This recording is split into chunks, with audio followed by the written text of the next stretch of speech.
I've always really regarded Paperhouse as my feature film debut.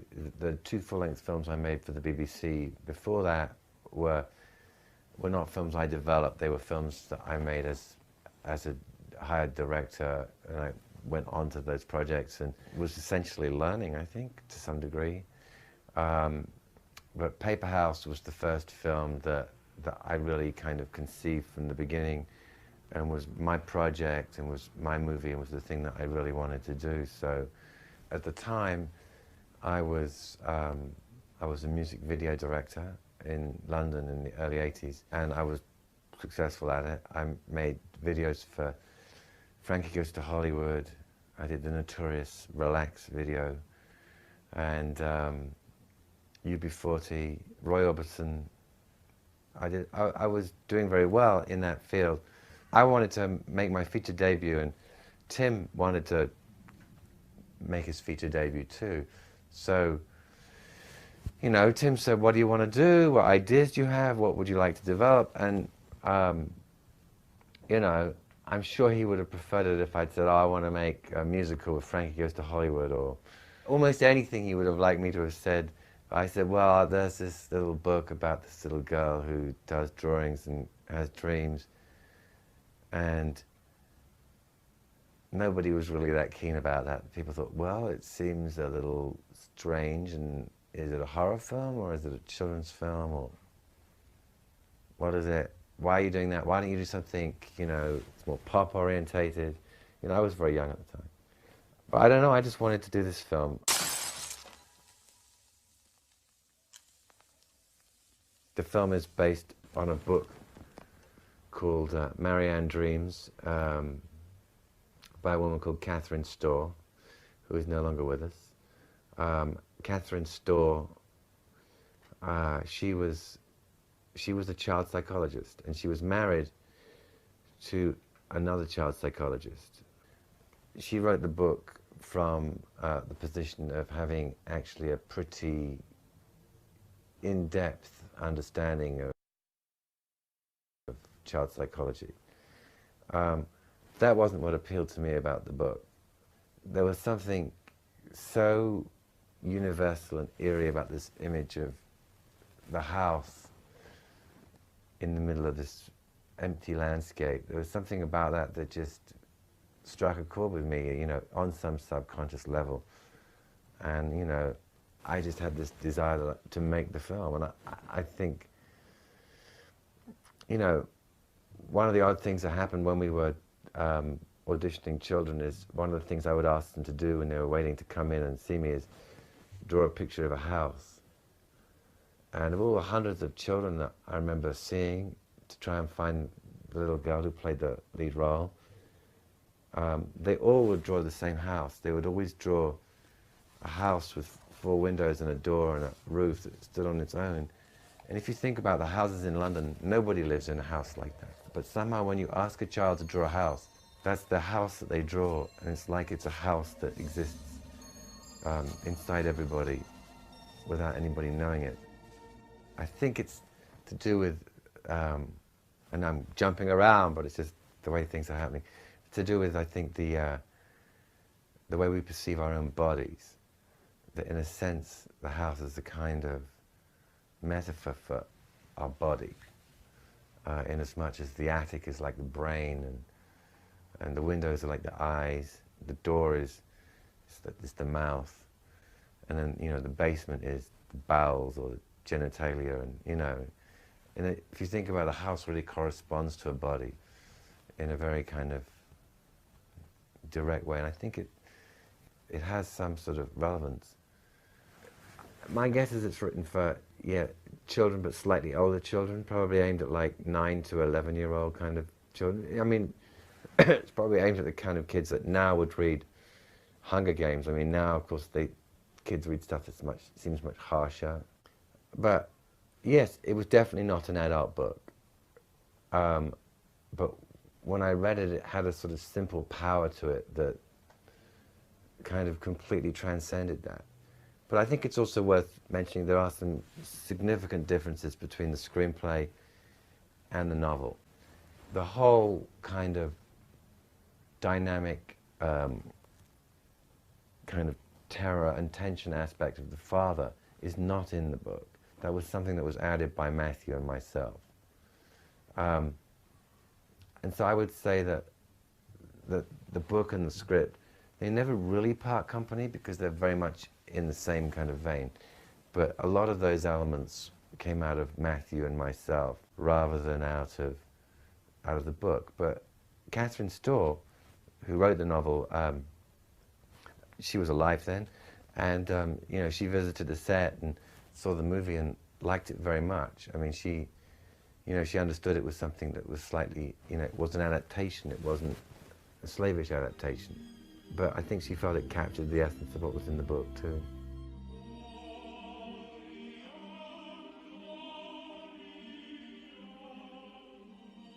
I tried to avoid the kind of overt analytical approach. I wanted the film, really what I wanted more than anything else was the film to kind of walk in the world of dreams.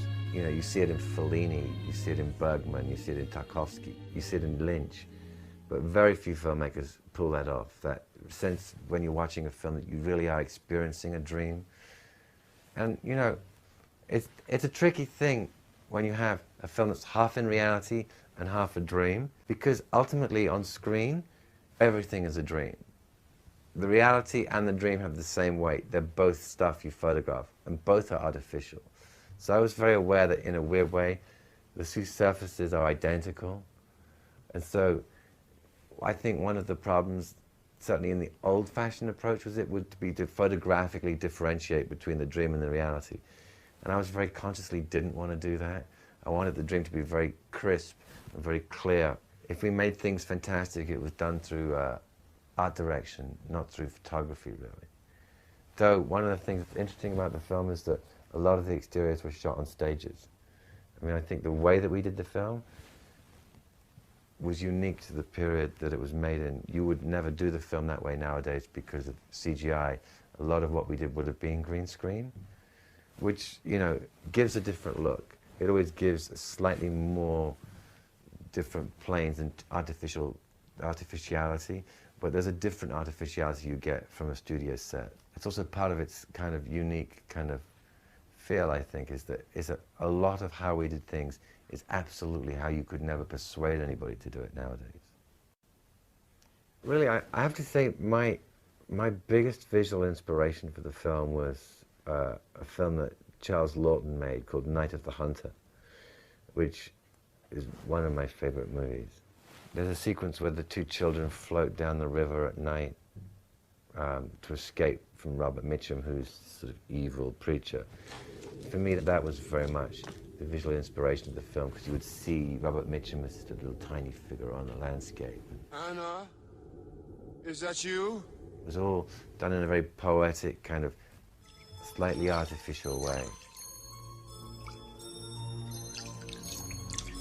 It was immensely difficult, because she's in every single scene. She had to carry the movie, and she had to be 11 years old. And obviously that also caused an enormous problem in terms of shooting, because you can only work with the child for so many hours. She's in every single scene of the movie. There is not one single scene that she's not in close-up in. It was very difficult. It certainly taught me how to shoot efficiently and keep to a schedule. In that sense, it was a very good discipline. But yeah, it was very hard to find her. And Charlotte Burke, we tested a whole bunch of girls, put them on tape, blah, blah, blah. We ended up testing about 4 of them, doing full-scale screen tests.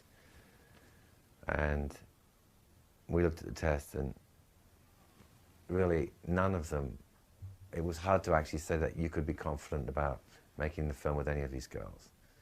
And if the lead girl was no good, there'd be no movie, so it was, you know, really difficult. So at the 11th hour, we kind of went to another trawl and brought more people in, and finally in came Charlotte. And there was instantly something so natural, so unself-conscious, so emotional about her, but in a very quiet way. that I thought that she was perfect. It was a huge risk. There was, you know, first-time director, essentially. I mean, I have made these other movies, so I had some experience, but I was still pretty green. And this totally inexperienced kid. And we were making this movie, and it was difficult. I think it was very hard. It was very hard for her.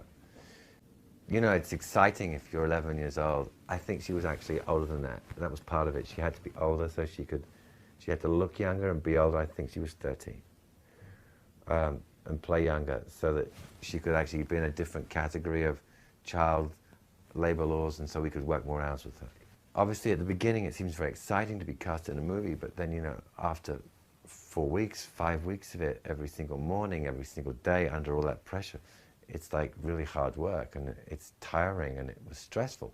And I think we did the dream sequences in the studio last, and when we got into the really frightening stuff in the stage, Charlotte got really freaked out. In the scene where the father breaks through the window and you see her screaming, she didn't completely know what to expect when it happened, and she didn't know the glass was made of, you know, sugar glass. She didn't know it was all fake. She'd never seen Ben Cross in his makeup, you know. And you see her in that scene, she's really freaking out. She got very frightened, to the point where she kind of didn't really want to do it anymore. And I, you know, it was difficult. And, you know, I remember going into her dressing room, and she was really, really, really angry with me, quite justifiably now, I think. How dare you spring all these surprises? I'm too scared to go onto the set. I don't know if something's going to explode or somebody's going to jump at me. She was just genuinely frightened.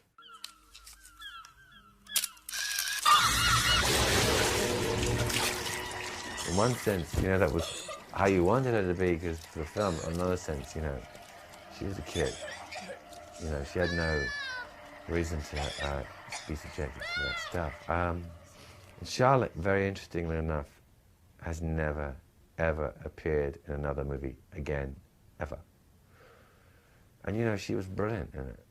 And it's a wonderful, wonderful, wonderful performance. One credit and out. It's very, very unusual. In fact, she called me many years later. She became a lawyer. She's married with children, you know. She was fine, and she called me out. I don't know where she got my phone number from, and just to say hi. And she said that she'd seen the movie recently when she called me. She saw it again all those years later, and she just told me she thought it was brilliant, and she was really proud of it, which I thought was very sweet. And she said that, you know, she didn't really. I said, why did you never want to do anything else? And she said, you know what, I really like this movie. I've started a movie that's really good. I don't want to be in anything else. I'm done. Wow. There aren't many people who can do that. She did.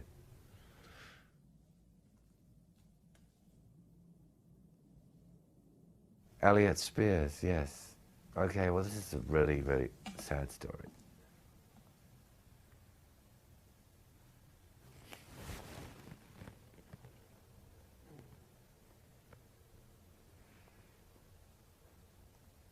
The reason that Charlotte called me when she did was because the little boy who played Marc, who was actually a really very talented kid, and actually did go on to do other things, and was in he did a thing for Jim Henson called The Storyteller, and he was brilliant in that.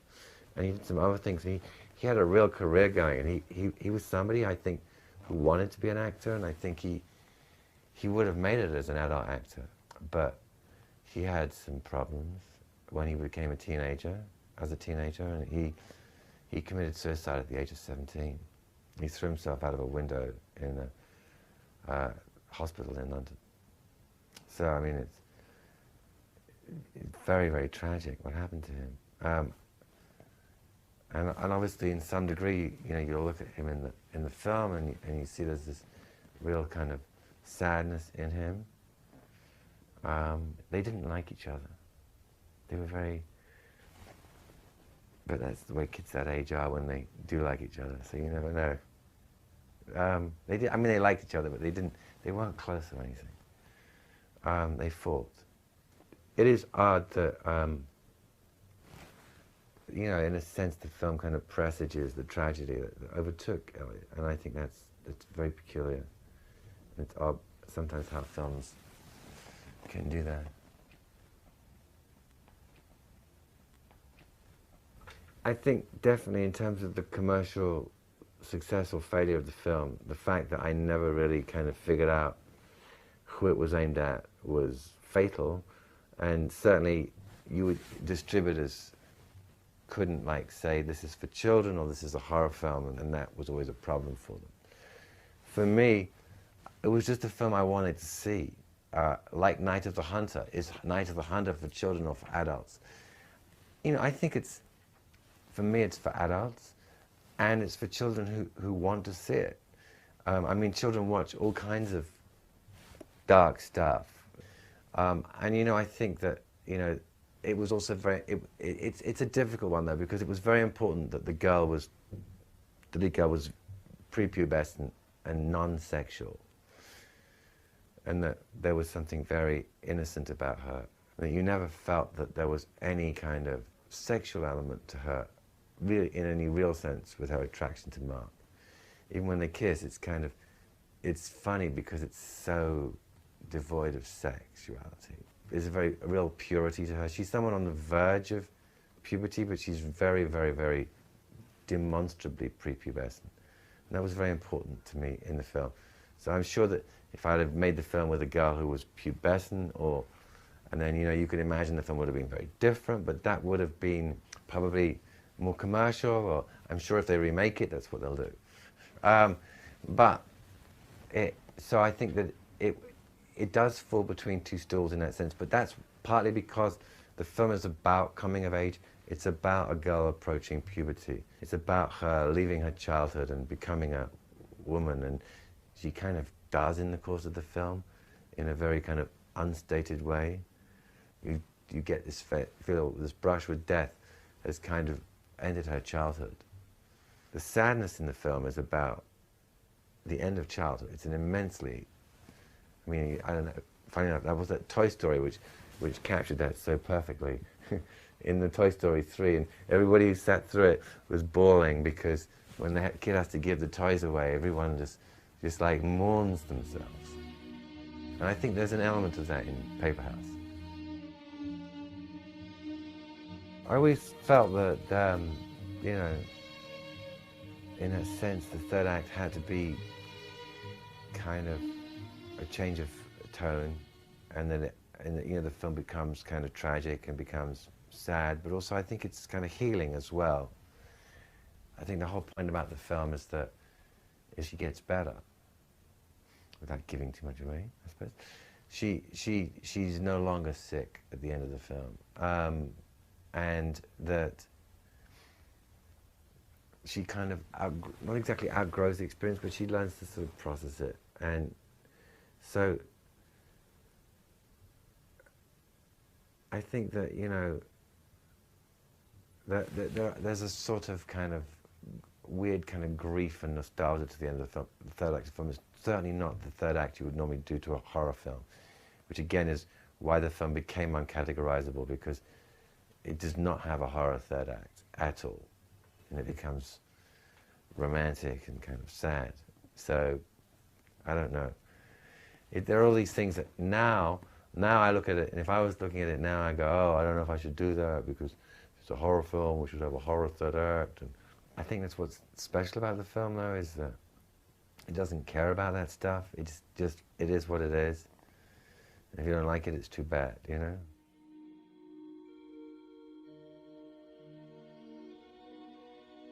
A lot of 80s films are very dreamlike.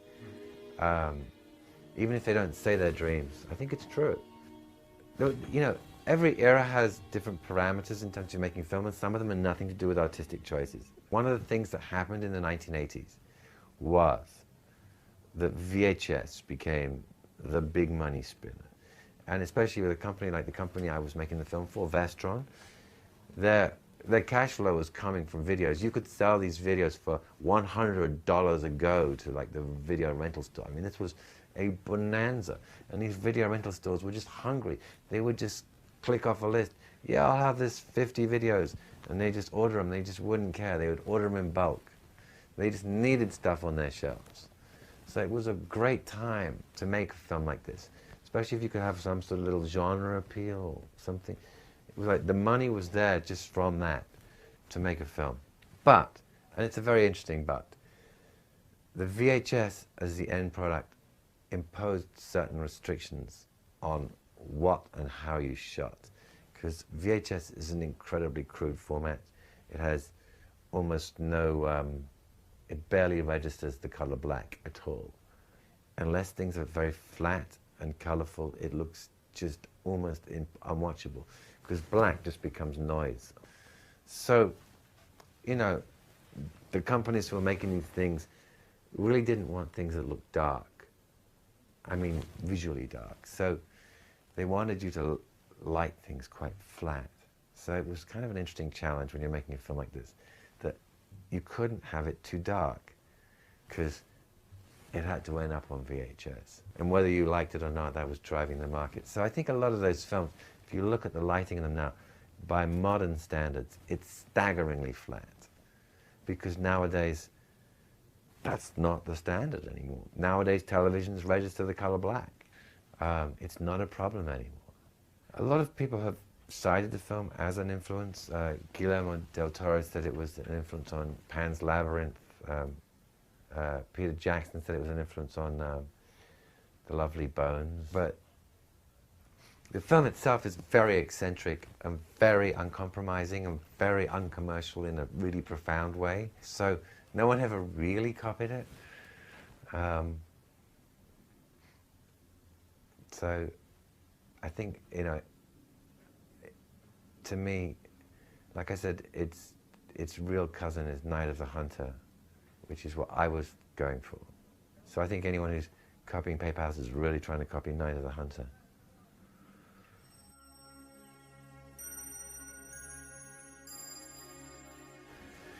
You know, I really love the film in many ways. I mean, obviously it kind of, well, I didn't kind of, but it started my career. I would never have made Candyman if I hadn't made Paperhouse.